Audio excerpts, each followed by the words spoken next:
My name is Lisa Homel. I'm an Associate Director at the Atlantic Council's Europe Center, and it is our great honor to be co-hosting this event with the Transatlantic Leadership Network, and especially Sasha Toporich, who has done an enormous effort to pull this off, and we are very grateful for it.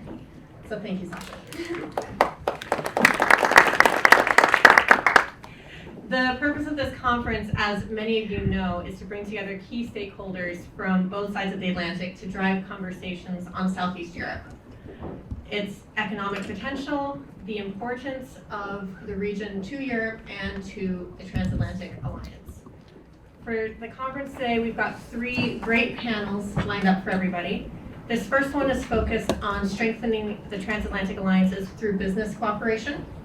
Our next panel will be on energy diversification, and our last panel will focus on empowering entrepreneurs in the region. We also have 2 very exciting keynote addresses. First from Vladimir Lucic, CEO of Telekom Serbia, and second from Deputy Prime Minister of Montenegro, Matejić. So we are looking forward to that. Today's events will be on the record. They'll be recorded and posted to the Atlantic Council website after the conference and will be tweeted through social media. And we will have the opportunity to take audience questions during each of these panels near the end. So please feel free to prepare some questions, and we'll be excited to come to those at the end of the conversation. So to get started with our first panel, Strengthening Transatlantic Alliances Through Business Cooperation, Next Steps. I've got 3 expert speakers joining me here at the table. First, Mr. Andrej Poglajen is a member of the National Assembly of Slovenia.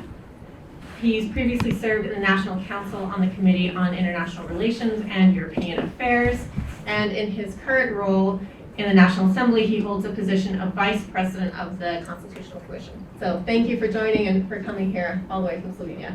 Thank you for having me. It's a pleasure to be here. On my left, we have Ambassador Phil Reeker, who I think needs no introduction, former U.S. Ambassador to North Macedonia, now the partner and lead of the Europe and Eurasia practice at Albright Stonebridge Group. He's got 30 years of diplomatic experience and acting Assistant Secretary of State for Europe and Eurasia, postings in Germany, Italy, Hungary, Washington, of course. So quite some expertise joining us up here. And then finally, to my right, we have Matejić, the Associate Director of the Eurasia Group up in New York City. He works on public policy and government relations for the firm's president, Ian Bremmer.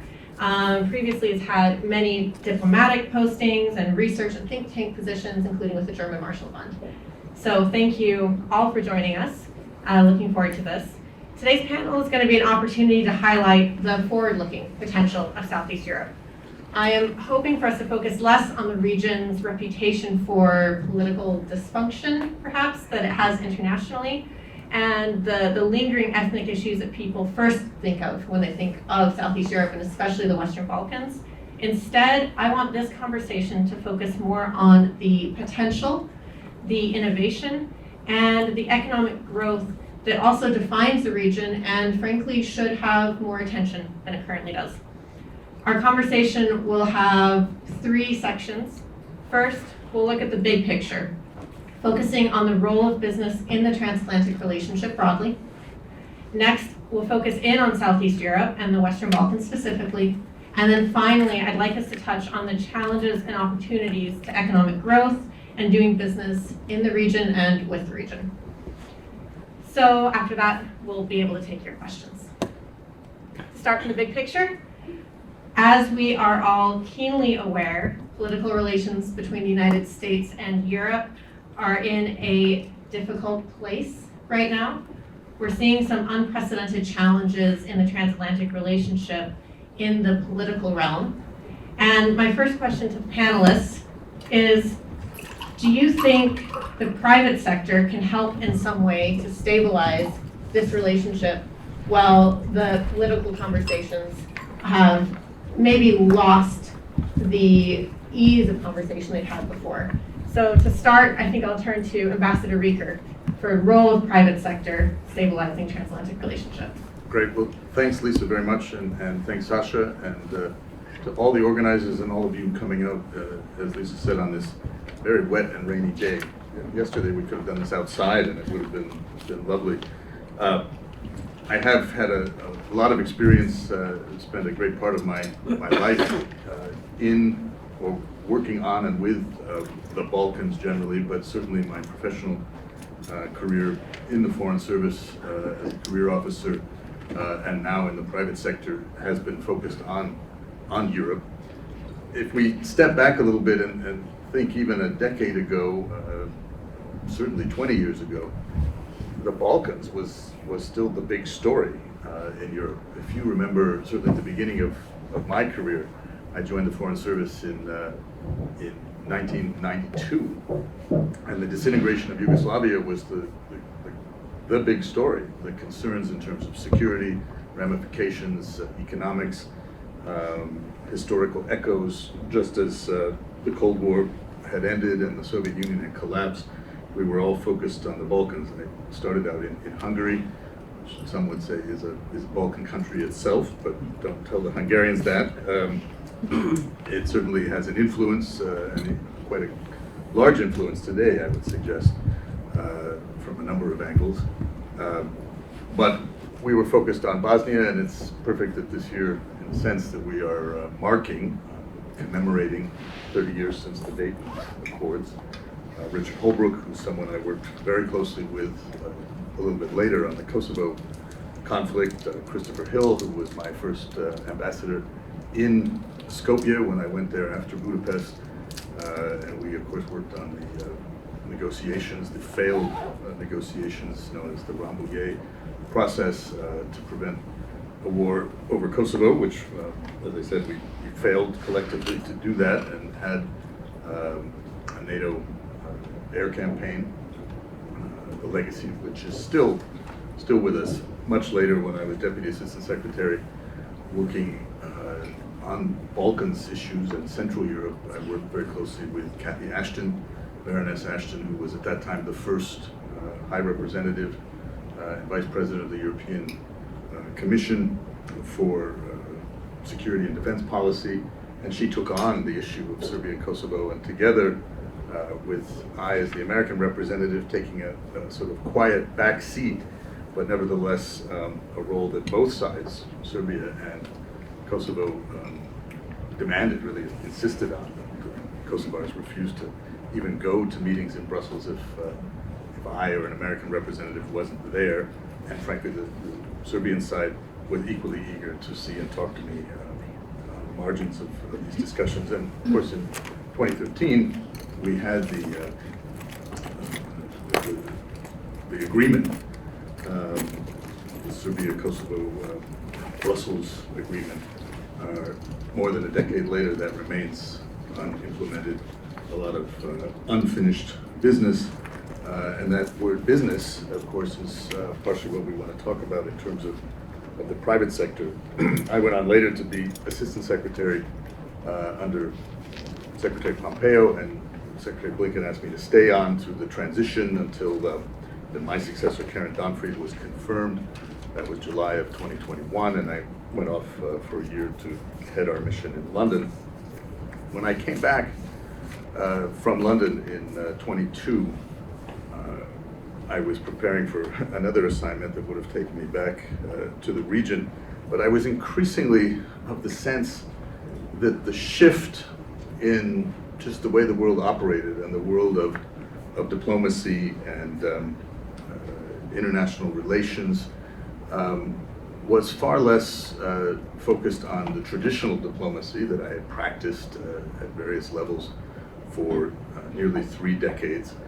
And when the Albright Stonebridge group came to me and said, you know, we do commercial diplomacy, that is private sector and how it engages and works in these issues, resolving problems, creating strategies, both economic but also related to security.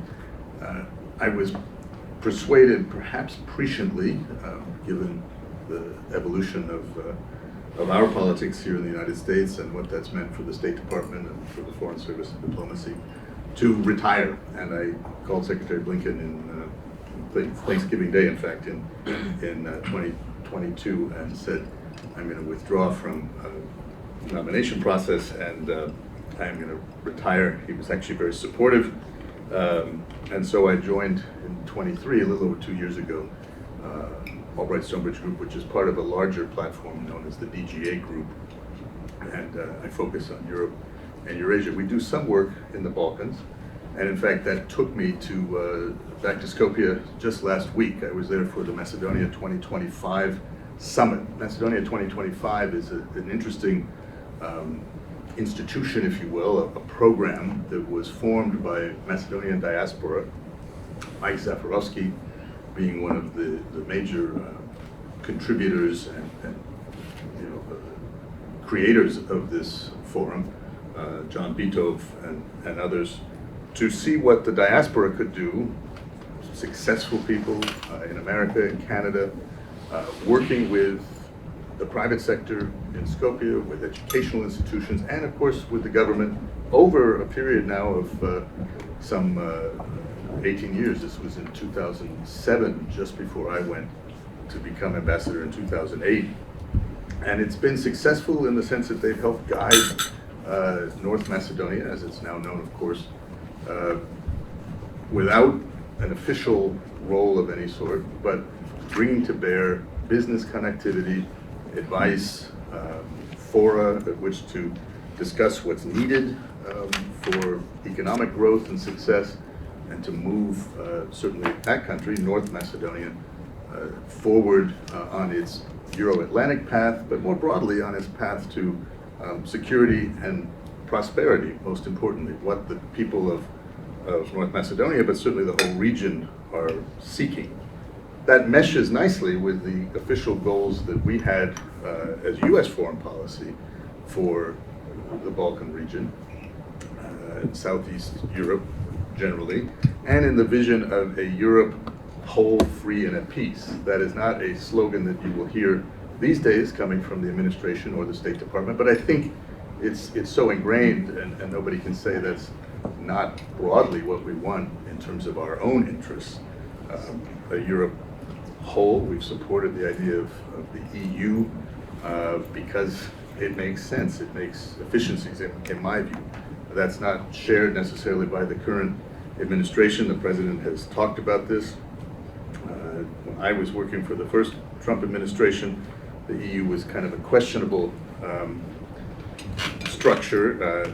Probably wasn't Secretary Pompeo's favorite organization or group to deal with, but he did engage with them on things like China policy. People didn't realize that we had a US-EU dialogue on China that was launched and started under the Trump administration by Secretary Pompeo. It was during COVID, so it didn't get as much focus. We were dealing with tough issues where we had disagreements from 5G, Huawei, and other issues which have only grown in importance and impact. But that meant we also were working very closely with the private sector and engaging on some of their views. What I do today, representing clients from private sector, both European companies, frankly international companies, we're a global firm, on issues that pertain to Europe, crosses exactly those things. And I think it's important for the private sector to understand the role, indeed the responsibility that business has, meeting their own needs, that is to build their businesses successfully, to increase shareholder value, to increase, broadly speaking, prosperity. And there has been a tremendous amount of progress, certainly in Southeast Europe. We can look at Greece and how they have come through the horrific crisis that they had more than a decade ago to some real prosperity. And in the rest of the Western Balkans, where of course it remains an unfinished picture. We worked very hard, again when I was in government, to help countries like North Macedonia, but throughout the region, meet their desired goals, and that was this key integration into Euro-Atlantic structures, NATO and the European Union. There are others, of course, other regional organizations, the OSCE, where the countries have been active, but it was NATO and EU that was a real key, and it was an agreed way forward between the EU and the US and the countries themselves, that we wanted to see democracies within their borders, multi-ethnic, say in the case of North Macedonia in particular, and integrated into these structures which would provide security and ultimately prosperity. A lot of progress really was made, and it was a personal moment of pride when North Macedonia became the 30th member of NATO in 2020. COVID notwithstanding, there were a lot of people who said, well, yes, the name issue's resolved, we could move forward, but let's wait till the pandemic is over. And I really pounded my fist and said, no, we're doing this now. And I think that's been a crucial step for North Macedonia. I'll just remind people, as I often do when I talk about the region, or North Macedonia in particular, that it was Bismarck, the great German statesman, diplomat, controversial, certainly a historic figure, who said at one point that the key to stability in the Balkans is solving the Macedonia question, as it was known for so long. And I've always held forth that we collectively, and that starts with the people of the country, have solved that question. The answer is this country, within those borders, no matter what you call it, and the Republic of North Macedonia certainly is just fine with me. I know it remains controversial with others, but I think people have realized they're the same person when they woke up the next day. Identity is preserved, and integrating it into these key fora to bring the kind of stability that Western and indeed now Central Europe have seen, a period of stability, security, prosperity, unprecedented in the history of the continent. And I think we should keep that in mind. There's a lot of talk now about going back, looking at 1944, 45, decisions that were made, what was right, how tied should the United States be to Europe. My own view, of course, is that we are knitted together for our own interests, not just by history and culture and values, but certainly by a shared security and definitely by prosperity. And again, that's where the business part comes in, and part of this big picture first question that we have as to what role is there for private sector in the Euro-Atlantic, transatlantic relationship. My view would be that it's very large. The private sector can push forward agendas with government. They have a lot more influence, I think, than they often realize. And that's one of the things we try to do, not entirely altruistically, with clients and at that interface between government and business to show what is in good interest. And so to wrap up this first intro part of today, and we've got lots of things we can talk about over the next hour, I think that's the key point, is the private sector understanding the role they can take, and indeed I think must take, particularly as governments, certainly the United States, step back from this region, definitely from Europe more broadly, from the world perhaps, and focus on more transactional policy and engagement. President Trump has been very clear about that, whether it's in the Middle East last week or what he focuses on even in the Russia-Ukraine context. Business opportunities, transaction deals. And that's, of course, involves the private sector. If you're talking about minerals deals in Ukraine or minerals deals in the Western Balkans, it's not someone from the U.S. government, which is itself being shrunk, that's going in to exploit these resources. It's the private sector. Government's role is to help guide that, to open up, to use commercial diplomacy to make these opportunities possible, but then the private sector has the responsibility of doing it, and with that comes not just great opportunity, but a need to look at security, stability, and what we traditionally have done from the official diplomatic side. So why don't I stop there and bring in the rest of the colleagues, and we can go on from there and look forward to the questions. Thanks. Yes, thank you. Andrej, I'd like to turn to you next for the European perspective on the same question. Ambassador Reeker is completely right. It is a relationship that's deeply knitted together. As he said, the most significant commercial relationship in the world. 2023, I think, saw $1.3 trillion in trade between the EU and the US. So, please. Yeah, I think the ambassador painted a really good picture about the whole situation. First of all, I'm really happy to be at the conference in the US where I don't have to explain where Slovenia is. So it's a pleasure to be here among fellow peers from the region and expertise on the region. But to get to your question, me as a young, let's say, MP, as a young politician, I don't really like to talk about the past. For me, I was born in the year 2000. I don't feel obliged, and I don't feel that I have the, let's say, right amount of knowledge and expertise to talk what was happening before there. I think that the saying that history should be the thing that teaches us how to move forward and learn from our mistake should be the guideline for, let's say, all of the world moving on, whether it's on the economics field or on political field. However, like you, Elisa, mentioned, Slovenia joined the EU 10 years ago. We are now, let's say, an established member in the EU, and I think that decision was the turning point in the, let's say, history, the history of our independent nation, independent country. With the entrance to the EU, our markets enlarged, our economics and trade skyrocketed, and of course, EU brings some challenges. We like to joke that sometimes Brussels can be a bureaucratic wheel that's spinning slow, but on the other hand, it brings so many advantages that that is the crucial point when you're talking about development of Slovenia in general. Looking at a little bit wider through the region, we Slovenians always like to joke that we are like the connecting part between the Central Europe and the Southern Europe, and I think that our way of life describes that and supports that statement.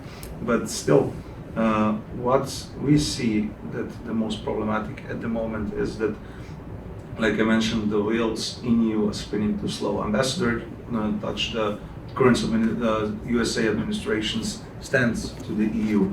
In some regards, I must say that I completely understand the current administration. Looking, for example, at the tariffs thing that was happening, EU needed 3 weeks to give let's say, a response to that. In 3 weeks in the modern world, a lot of things can change. So that's, on one hand, I understand the current administration that it goes in some cases to talk directly with the member states.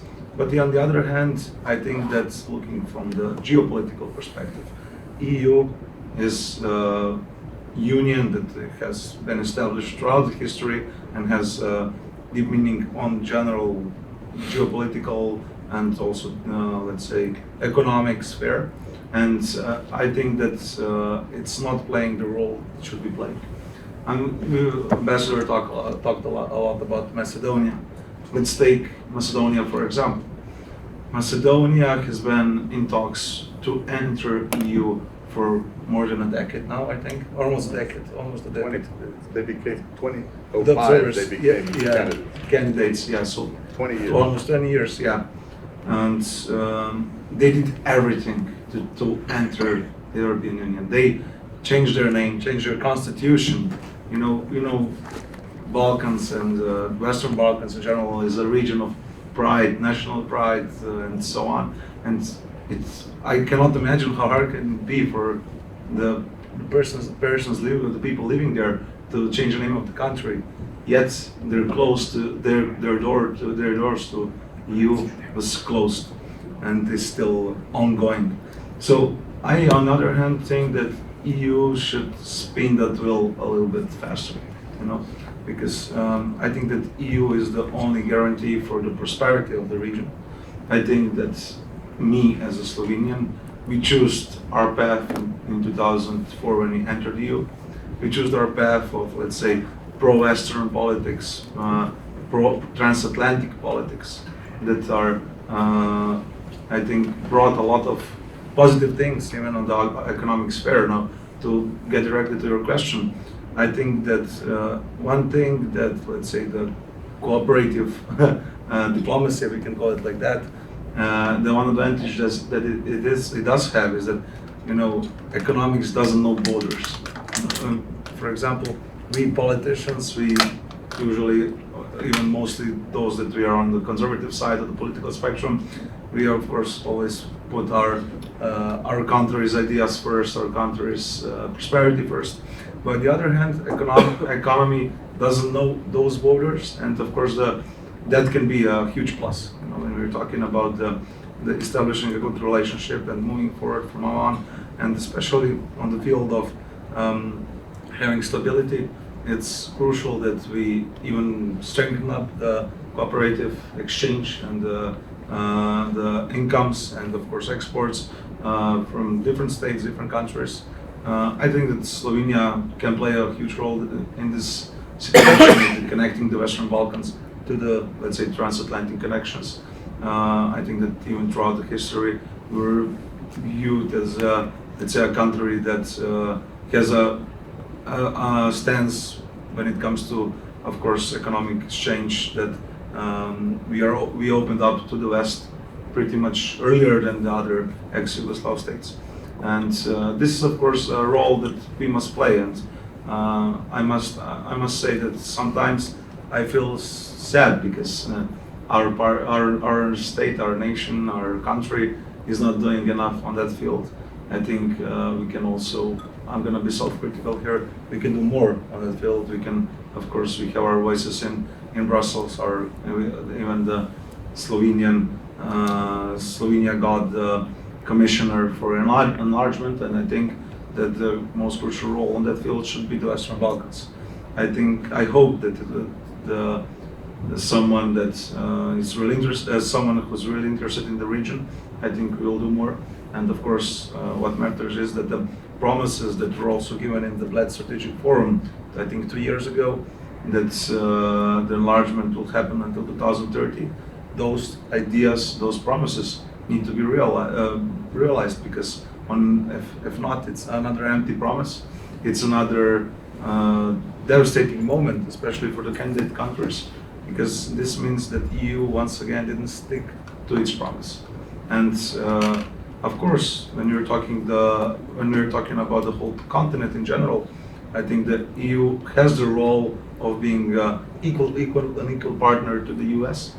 But I think that's what's going on right now is that because of, like I mentioned, because of the EU's incapability of standing straight on its feet, we are losing that position. And that thing hurts the most the smaller member states like Slovenia. France has, let's say, historical reputation. Germany as well. UK, which is not part of EU anymore, also has a firm standing ground. But us, the smaller member states, with that we are losing our voice. So it hurts us when we see deals being made not with the president of the commissioner, but with the president of France. He's not there to represent EU. He cannot. He's not elected for that. We have an elected official that represents the EU, but she's not there talking with the US administration. And on that field, I think, like I said once again, EU should be doing more, and it's not. That's the problem. So I think in the following years, following months, there should be a huge debate going on in Brussels how to make EU, let's say, in some case, competitive again on the fields, if we can call this diplomacy, if we could call this economical specter or political, it doesn't matter. But to mention once again, EU and the member states of EU, they've chosen their side. Our side is pro-Western, let's say, transatlantic, pro-USA on some fields, pro-democracy, pro-human rights. And on that matter, we should be moving forward and, let's say, participate in the ongoing negotiations, whatever it is the matter. Ukraine or tariffs or so on. So that could be that would be my conclusion for the first round, is that we need a competitive EU, which unfortunately, in my opinion, currently isn't. Thank you. Strax, same question for you, but also I'd like to throw in the element of between Washington, Brussels, capitals in the Western Balkans, where do you think businesses do have the most sway and where not so much? Got it. Thank you for the question, and welcome everyone on our own as panelists behalf. Thank you for listening and look forward to the questions. At Eurasia Group, we typically start with a global macro view. We are a global macro firm, so irrespective of the thematic or perhaps geographical coverage, we take a 30,000 feet view at least at the beginning and then paint the picture downward. So let me try to do that in the first part. I believe both the ambassador and the MP, both Phil and Andrej, painted a picture inside out from the region, which I think is extremely useful. So not to repeat some of the comments that I largely agree with, I want to mention again the 30,000 feet view. The first one is that we are in the geopolitical recession.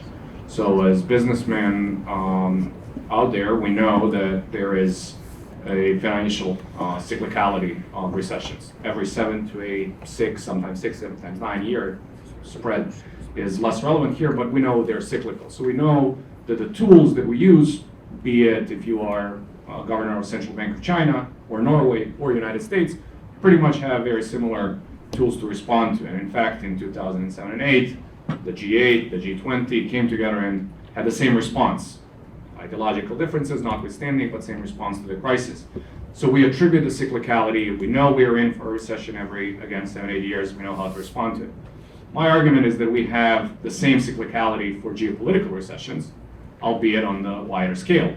So 40 to 50 years versus 7, 8, 9 years in the financial one. Given in your cognitive life or your political life, you go through one, right? Only one geopolitical recession. You ascribe a quote-unquote black swan phenomena to that geopolitical recession. Think World War II, or 1989, fall of Berlin Wall, or today. Especially dangerous are those moments in history when the geopolitical one overlaps with the economic recession.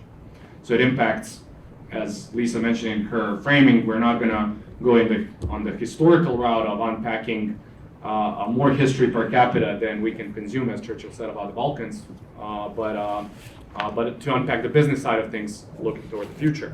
So in the context of geopolitical recession and going to the changing role, changing relationship between the United States and two other most important players globally, meaning China and the EU, the question does remain for the small, on the global scale, economically less, I'm not going to say insignificant, but less significant regions, such as the Western Balkans, not integrated fully to neither of the three, Eurozone, NATO, and the EU. Some have all three, rarely. Some have, like Slovenia. Some have none, like Serbia. Some have a mix, like Montenegro, Eurozone and NATO, non-EU, etc.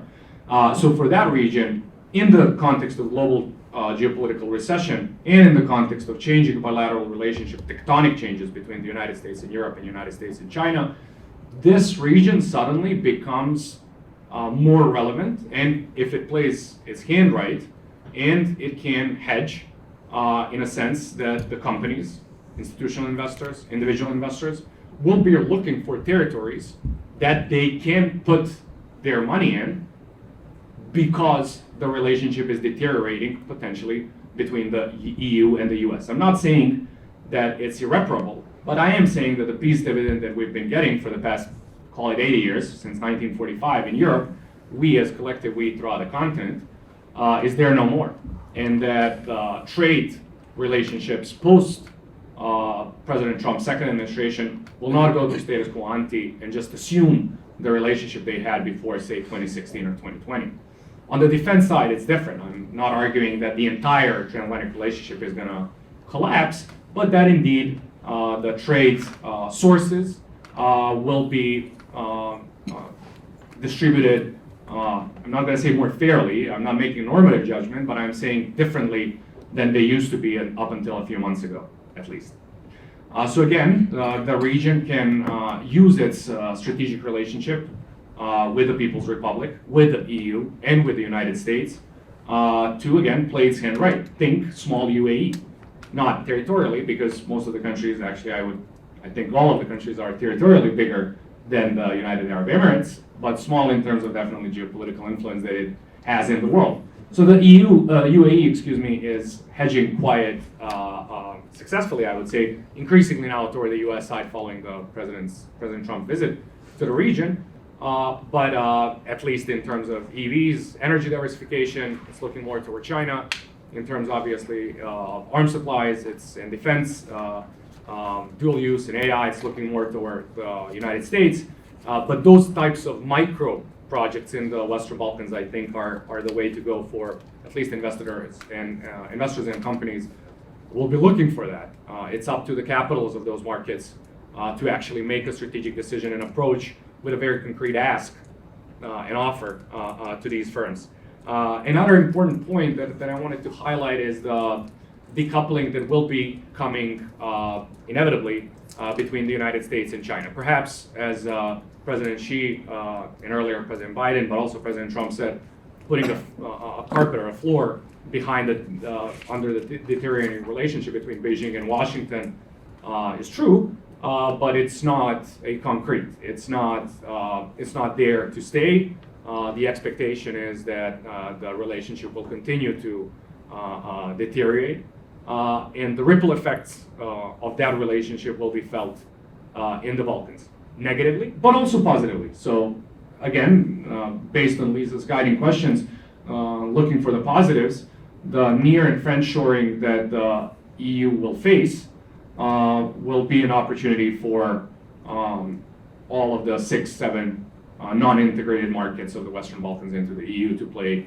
a more significant role. The same way, this is not reinventing the wheel. Markets in Southeast Asia are doing the same thing for their region. Markets in Latin America are doing the same thing for Western Hemisphere. So there are positive examples of countries successfully, again, balancing. When I say balancing, I don't mean ideologically, I don't mean in terms of values, I don't mean in terms of even disintegration from the EU as a good sign, or a wink, if you will, toward China or the US for that matter. But I do mean in terms of trade. I do mean in terms of the CEOs and investors looking for those opportunities to park at least some of their capital in the Balkans and use the lack of integration into some of these concepts like the EU in their favor. So let me stop there. That was about 5-6 minutes on my end. Thank you. Ambassador Reeker, did you want to jump in? I was just going to say, I think the pointing out the UAE was a very interesting thing that's worth sort of foot stomping. Not suggesting that the countries of the Western Balkans 6, try to form some new sovereign entity, but it does remind us, as we look back, Dayton Accords, and of course, as I started my remarks thinking about the breakup of Yugoslavia, that had Yugoslavia stayed together as a single country and emerged in the transitions after 1989 and 1991, Yugoslavia, as it was, could easily be as big or bigger than Poland in terms of economy, in terms of industry, in terms of tech, and we're reminded exactly how capable the region of Southeast Europe is. Belgrade, for instance, as a center of innovation, science, technology, Tesla. It wasn't Elon Musk that invented the word Tesla. It was a man from the region. So I just think that's worth keeping in mind when we talk about how the private sector and opportunities should not be missed. Yugoslavia, once there was a country, now we have to take what is 30 years later and move that forward in different structures. But that UAE comparison is very good. I think this is a good transition to the second part, focused more on the Southeast Europe region. We've already touched on this a little bit, but there are a number of success stories coming out of the broader region. Greece's impressive economic turnaround, Croatia entering the EU and NATO, economic growth rates in the Western Balkans that are projected at 3.2%, I think, for this next year, and 3.6% the year following, something in that ballpark. Within the Western Balkans specifically, and I'll open this to whoever would like to jump in, how can the business sector help drive convergence with the EU single market, leveraging these kind of positive examples we've seen from the region previously? I don't know who would like to take this. Start from right. Sure.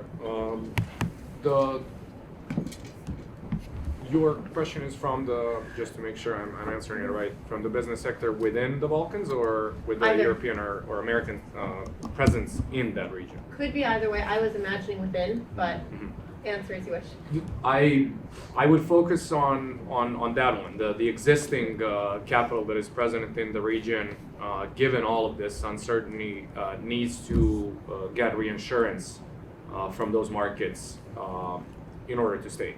So the FDI outflow from this region in the context of deepening, again, I'm going back to this geopolitical recession, will be flowing to, in the minds of corporate decision makers, more stable markets. If the markets in the Western Balkans cannot give those insurances, that capital will likely flee elsewhere. That being said, the EU enlargement is a process that, in my opinion, will not it will continue, but it will not see a next member state in the, Andrej might have a different opinion, but in von der Leyen's second commission, I do not believe it's realistic.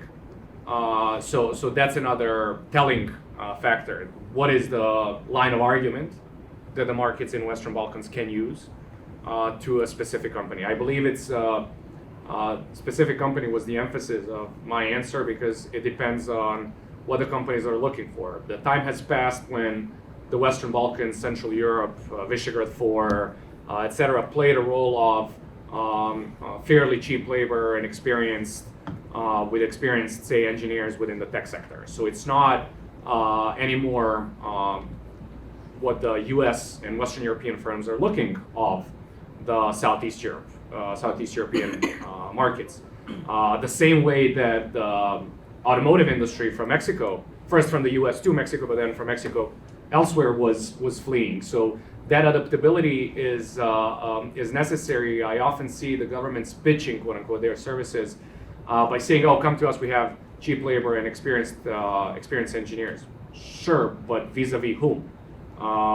Because the country in Central Asia or Southeast Asia will have even cheaper labor, and guess what? They're 7 times larger in size and can work 20 hours because labor rights in certain markets are not as strict as the European ones.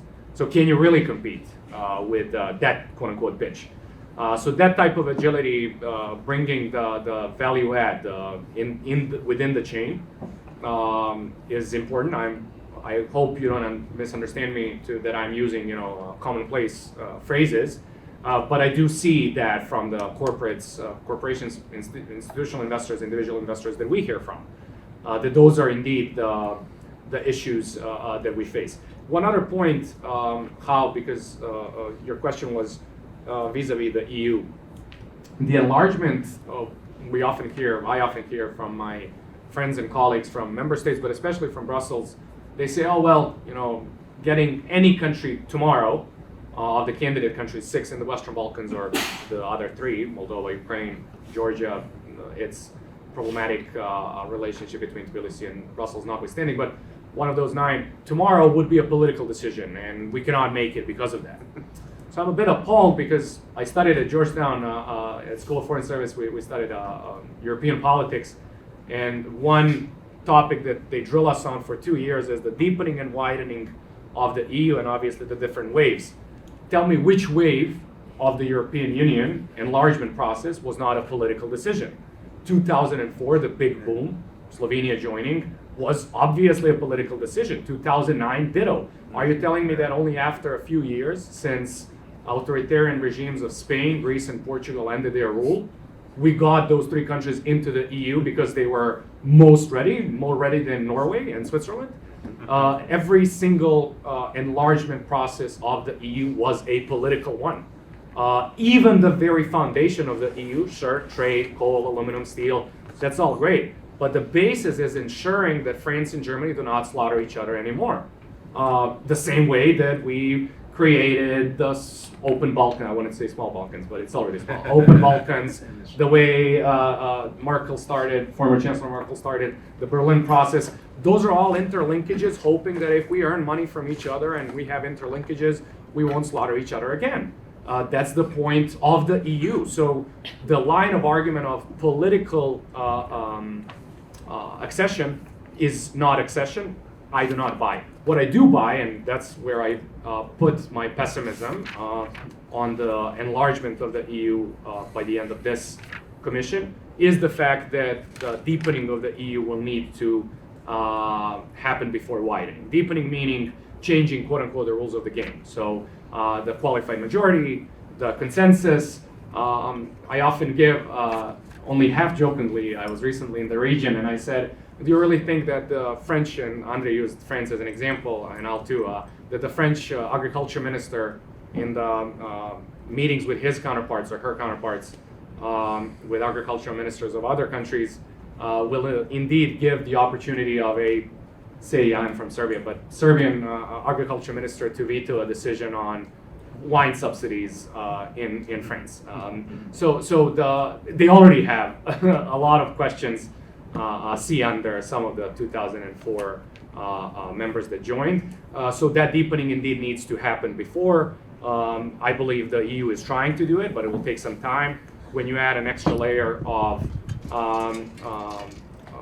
problems that are external, so not within the EU, but towards it, from the US, from Russia, Ukraine, ripple effects from China, and the fact that even the smallest member state can block and retard the process of accession by at least a year and a half by stalling the acceptance within their national parliament. Again, even if we were to admit a country tomorrow, that's not going to happen, I believe, in the next 4.5 years. That is nothing to say, I didn't even touch on the problems that future member states have within themselves, and all of them do to varying degrees. So let me stop there. Thank you, Andrej. Too quickly, do you agree with Strzok's timeline for accession? Let me just touch on what Strahinja said for a quick second. I totally share your, let's say, disappointment when it comes to the EU false promises to the enlargement. I think that, like I mentioned in the beginning, it was not the first false promise that the EU gave to the Western Balkans, and that's what concerns me, and especially where you hit the top of the nail is with what you were saying about the political decisions. I think that every decision a politician makes in his, let's say, professional life is a political decision, but what's the whole point of the politics and the politicians itself? Is that to make lives of our people or the people in Europe, in the Western Balkans, better. That should be the guideline of the political decision of getting countries from the Eastern Balkans, from the Western Balkans, to EU. And the political decisions like those are the most important when you're talking the shape of EU for the next years, decades to come. So that should be, I think, the guideline, like you said. And of course, once again, I'm going to underline it. I hate when Brussels says, "Oh, that would be a political decisions." They're elected politicians. Each of your decision is political. So, but to get to your question, of course, I think that looking to the region itself, Western Balkans, I think in the last 5 to 10 years we have seen a huge shift.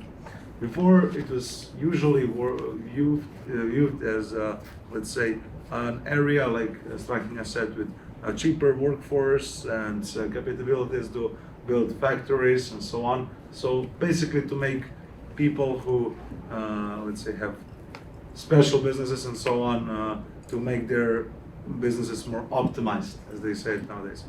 And looking at the region now, we are seeing some shift. And I'm going to give you some examples. I don't know. In Slovenia, we have a company called Pipistrel, which is the leading company when it comes to electrical aviation. The leading company in this sector in the whole world. In Croatia, they have Rimac, for example, the really famous car producer, and so on and so forth. So this region in the last 10 years has produced businesses in sectors that were before not so deeply, let's say, discovered, and that they were not so, let's say, that they were under the general radar of the economic spectrum and the business spectrum in general. So I think that this is what I like to call it is and if you lived under a totalitarian regime like Yugoslavia from 45 onwards was, you need to get creative, and that creativity is showing throughout those business ideas. So looking from that point on, I think that those people are generally the people that open a lot of doors, either in Brussels or here in the US. And those people should have, let's say, a special unofficial position when we talk about those things, is that they are in some way leading the whole region towards either EU or general, let's say, integration to the whole Western hemisphere and the Western, let's say, economics and so on. So I think that those people should, like, once again, have a special position in that matters. But the other hand is that we as politicians, we must make environments in our country that are good for those businessmen, because if a businessman lives or has a company in a country that has high taxes and that does not put enough money into innovation and so on, then businessmen are usually smart. They will seek their opportunity elsewhere. And looking now from my country, we just with the new statistics coming out, we have the largest fall of GDP in the last quarter. So for Slovenia, I don't feel so optimistic at the moment, but I hope things will take a turn for the better. I just add, not to pile on to the EU, but I certainly know the frustration of, this is a political decision. Is this on? Yes. Also, whether working now with the private sector or as an American diplomat trying to engage in Europe, we got very used to going to Brussels and having the structures in Brussels say, well, those are issues for the member states. So then you go off to the member states and they say, sorry, that's something for Brussels. So that's a very convenient way of doing it. And you can see that frustration in countries in Southeast Europe who have faced this. I mean, as I mentioned, I just came from a visit to Skopje, where I think the country is very frustrated by the EU accession process. Macedonia, now North Macedonia, was the leader in this in terms of getting candidate status 2005, doing everything they were asked, not perfectly, but neither were any of the other countries in terms of enlargement. Having good relations with their neighbors, resolving the name issue, as we talked about, very difficult for a country to be expected to do that, only to have the disappointment of the EU not acting, even when NATO went ahead and brought them in. So they do have the advantage, and businesses know and appreciate that, of having the security of NATO's umbrella. They're a strong NATO partner. And with the frustration over where to move on the EU and blocks being put up by neighbors, I think Prime Minister Mickoski is trying to continue focusing on that as their goal, but also realizing that they've got to do these things for themselves because nothing is certain. I think it is disappointing that member states who themselves have been brought into the EU decide to raise these issues. I mean, imagine, given history, if France and Germany or Denmark and Sweden had tried to beat on the drum of old historic grievances, let alone Hungary, Slovakia, Romania, in terms of ethnic issues, we would not have the EU that we have today and the strength of it. So I think some soul searching needs to go on, and it is politics that causes this. Nevertheless, with Macedonia 2025 last week gathering, it was an example, to get to Lisa's question, of what the private sector can do. They are driving forward by bringing expertise, working with government, but also outside of government, to make sure that education and training opportunities are there, so that the workforce, even as a country faces brain drain, let's face it, young people looking for opportunities elsewhere, heading abroad, within Europe or further afield, trying to create opportunities for them to come back. And there is some movement in that. There is some desire, as people face some of the challenges that are endemic in the West these days, of trying to come back to their countries. So I think that's a model that a lot of private sector companies should use, how they can work with the government, but also put pressure on the government. And I again compliment Prime Minister Mickoski, who's been working with organizations like Macedonia 2025 to try to take their advice, their recommendations, to focus on the endemic problem of corruption, which I think has been a big difference just in these last 6 months. And that's something that appeals to private sector as well, and to look for these niche markets. Even when I was ambassador almost 20 years ago, a company in Skopje called FX3X that does remarkable stuff with digital technology and special effects, and had plugged themselves in with Lucasfilm and others in Hollywood to tremendous effect. It's that innovative spirit, that strong education, and a dedication to pushing their way forward. And that's where, of course, I think a number of US programs, and certainly EU programs, and the EU reform process, which has been part of the enlargement process, has been critical, because those reforms are important in terms of structural economic reforms and other things that can make a difference.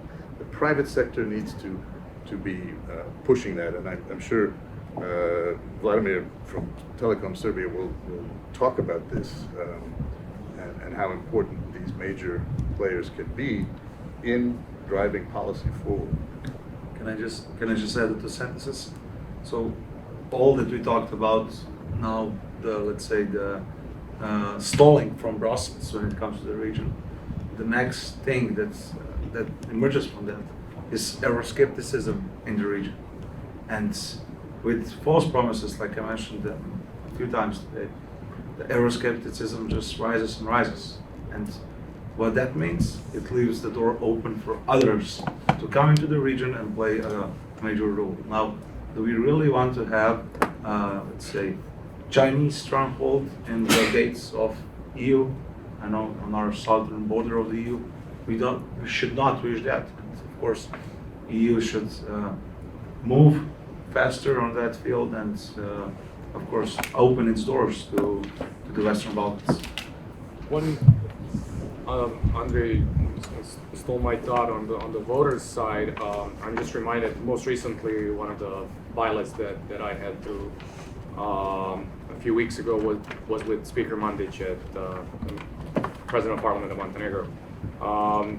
And we started talking about the responsibility not only to voters, as Andrej said, because when you go back to your constituency, to your street, to your municipality, if you campaign on something, got voted on, fair, the voter doesn't care that some EU commissioner or some Brussels representative didn't deliver on that promise, let alone the EU Parliament, complicated structures, what's Council of Europe and what's European Council. The voter in Montenegro, the same way that the voter in south of France or in Germany doesn't care about that. He or she wants to see the results. So it's the responsibility of politicians to go back to that constituency. Why I mentioned the example of Parliament of Montenegro that adopted all of the EU laws, but now it's stalling, not because of Montenegro's choice, but because of the choice of Brussels, which brings me not only to voters, which Andrej already scored on, but more importantly, from my perspective, where I sit, from the investors. If the investors get a promise from a government executive, a speaker, a minister, you'll hear, speaking of Montenegro, representation, we have here members of, I believe, all of the Western Balkan 6 in the audience. The issue is with the investor expecting those results in order to A, either come in with an FDI, or B, maintain that FDI within that market that you as a politician, as a policymaker, as a government, promised to that automotive factory, to that big pharma, to that tech firm, or logistics company that wants to employ 500 of your people. In some cases, Western Balkans, as I said, small economically and population-wise market. 500 people times average size of 2.5 to 3 people in a family. That's 1,500 voters that decide 2 seats in a parliament of a given country. Or flip the elections to circle back to Andrej's point, decide on an anti-EU perhaps government that hopefully we're not seeing anywhere at the moment. But yes, in terms of the government, in terms of frustration, absolutely, that frustration is growing, I'm afraid. Back to you. I want to just do a quick lightning round on this section. We talked a little bit about the risks in the region, and this is something that has a broad reputation. And in his first intervention, Strauss mentioned the challenges with these traditional pitches. If you had to pitch the region to a skeptical foreign investor now, what would you highlight on the positives? Okay, so You're a politician. You're quickest Yes. gonna Yeah. answer. Andrej's ready. well, saying something, saying that a politician needs to speak about something really quick is a really contradictory thing, but still, Do your best. look, our region generally has one of the most hardworking people, and I think that what that plays a major role. For a second of all is that, like we already mentioned today, is that we have a lot of innovative people, and of course, for the Western Balkans region, of course, when it comes to major businesses, major companies, sometimes not being in the EU can also be a positive thing. EU with some of its laws that it accepts as its bills can let's say stagnate and slow down the fast building of, let's say, infrastructure and so on. So, but general wise, I think that geopolitical location is also a crucial factor here. If you want to go from the north of the Europe to the south of the Europe, you have to go through the Western Balkans is the fastest way, and especially my country is really well positioned in that field. And I think when you combine all of those things, it's really a no-brainer to decide to come as a business investor, as an investor in general, into the region. And of course, we're talking about the region that's in development, and it has only, let's say, a ladder to climb up. Thanks, Ambassador Reeker. I would certainly add on to that the security element, which is crucial to business, and NATO membership provides that. We've been able to bring NATO really strategically and geographically to cover the region. Obviously, Serbia has taken the decision not to pursue, at this time anyway, NATO membership, and that's fine. That's perfectly reasonable. Austria is the same in that sense. Bosnia is a unique situation, not necessarily for the positive in that regard. They could be pursuing and technically are NATO membership, but I don't see that happening, certainly in the short or medium term. But that is an important thing. We've touched on the other key factors that I highlight, that is a workforce that is prepared, very good at a lot of the technical skills. You see across the Western Balkans, widespread, in the younger generation particularly, English language capability, which is crucial. And indeed, that geography matters. It is close, as we were reminded when disputes and wars have arisen in the region, how close it is to Vienna, to the center of Europe, to Western Europe. And that's why Europe, frankly, the EU, should be moving ahead to consolidate this whole region in, but take advantage of not necessarily being in the EU yet, but pursuing the same types of reforms, being able to take advantage of some of the things that the EU has granted to the candidate countries. That can be attractive to business as well. And again, I think you need to advertise and promote yourselves. If you can show that there is a real focus on rule of law, that the rules, whatever they may be, are predictable and continuous and constant. That's certainly something that I was talking about last week, and very pleased to hear Prime Minister Mickoski focusing on that, dealing with the corruption issue, which we all know has been a challenge to everyone. That, I think, is something you can really point to. Also, energy and infrastructure. While these are countries that are still focused on that, increasingly they are well connected, and they have opportunities with new and renewable energy sources, from hydro to wind to others, to contribute not only to be able to accommodate some of the modern investment opportunities like data centers and tech centers that require huge amounts of electricity, but even to export electricity back into grids for other parts of Europe. Pretty comprehensive, Strax. Anything to add? Very comprehensive, so back to you. Okay. I would like to open up for audience questions if we have any at this time. Yes, here in the front, and then we'll go to the back, please. If you could say your name and affiliation.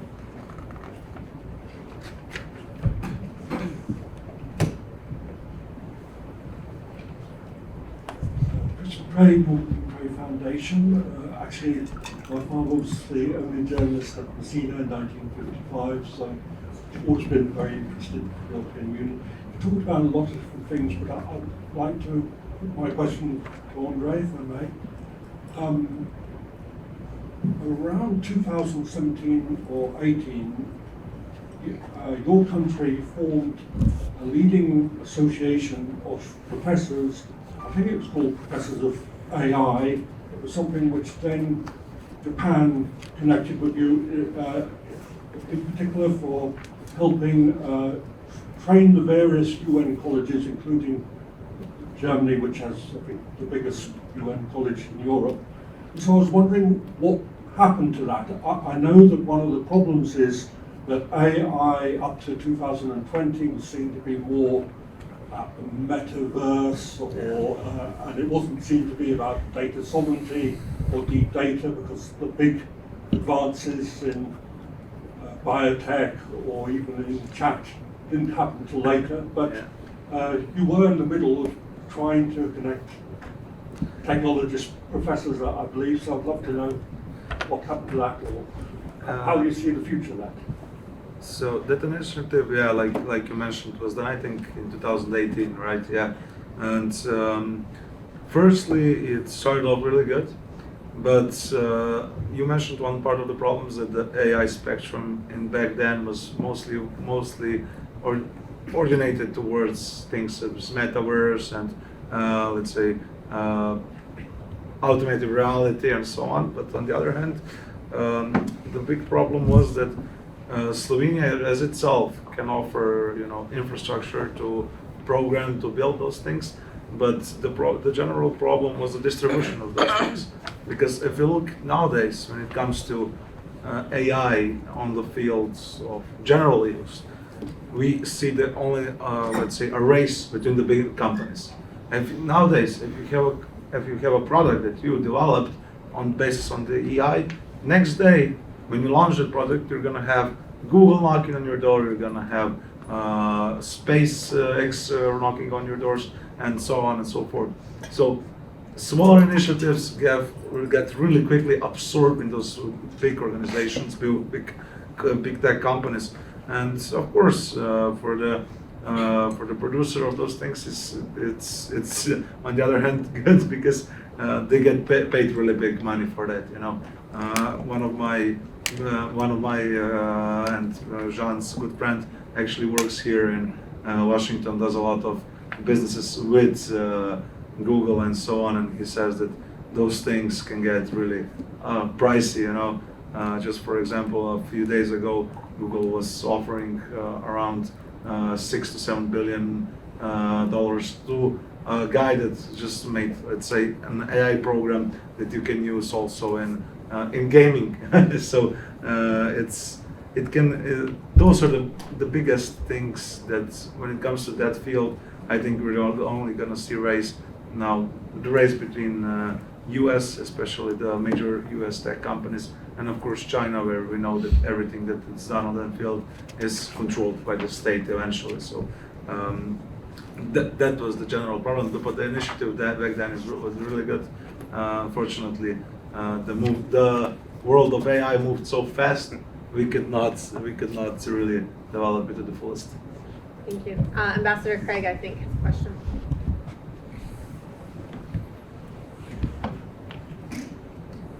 Thank you very much. John Craig is my name, and I'm a senior fellow at the Transatlantic Leadership Network. I find it rather interesting that we made it through this entire panel without the word corruption being mentioned. I'm just wondering, what role is that playing? I mean, 6 of the 9 candidate members for EU membership are from the Balkans. And yet there's not very much movement, and during a recent visit to the area, my impression was that this may never happen, that these states may never become members of the EU. So I guess, well, I want to ask you to comment on corruption, but what happens if these 6 candidate members, if it goes 2, 3, 4 more years before they get into the EU, what's going to happen to the situation? I think I'll let Ambassador Reeker jump in. I do think I heard the word corruption in his remarks, but turn it over to the ambassador. Yeah, I did bring up corruption because certainly it's been a big issue, just based on my experience last week visiting North Macedonia and the conference there, something that was very much in focus when they had elections last year. Corruption really was, I think, the key. Inflation was the key issue, or border security here for our elections. Corruption was what drove there and changed the dynamic. Not only did the opposition win the election, and now you have Prime Minister Mickoski and Bumero coalition in, but even on the Albanian side, ethnic Albanian side, a different party took over from the Dewey party, which had been in government for almost 20 years, almost continuously from various governments. Corruption really was the focus there, and it was a public feeling, just an absolute outcry that this has to stop. So they're focusing on it, and I think there's been some real broad progress about that. But my point was that that's an area that the private sector can make an influence as well. They have to start demanding that we are not going to participate in this and reporting it. And it's something that the culture as a whole, starting with younger generations, have just got to say, we're not going to operate this way.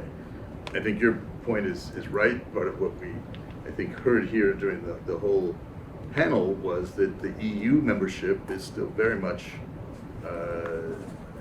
I don't like to say in doubt. I think they're well intentioned in the process, but I don't see it happening quickly. They talk about 2030. That's still 5 years away, and even that I think is very questionable. So these movements, maybe you can move from a certain status to another status, depending, but that wouldn't apply to all countries based on individual challenges. The countries of the region and the people of the region, and certainly the governments, and again, just because I was there last week, I see it in North Macedonia. That is still their goal, that is still their focus, meeting the criteria, continuing with the necessary reforms, because it's good for them no matter what, but also understanding they have to do this and be ready for not being members of the EU and making themselves still competitive, and that means working together regionally. You've got to remember, you can't change your neighbors. Geography matters, and that's going to be the situation. That's, of course, what brought the EU into being way back in its earliest days as a coal and steel association. I think more and more of that, the region needs to look at working together collectively. And I bring it back to the beginning of what I talked about, that NATO is a way to do that, because these countries, for the most part, are allies under a security umbrella and can work well together in that way, so they should be able to work well together economically as well. Thank you. Any other questions from the room? We have time for one more, I think.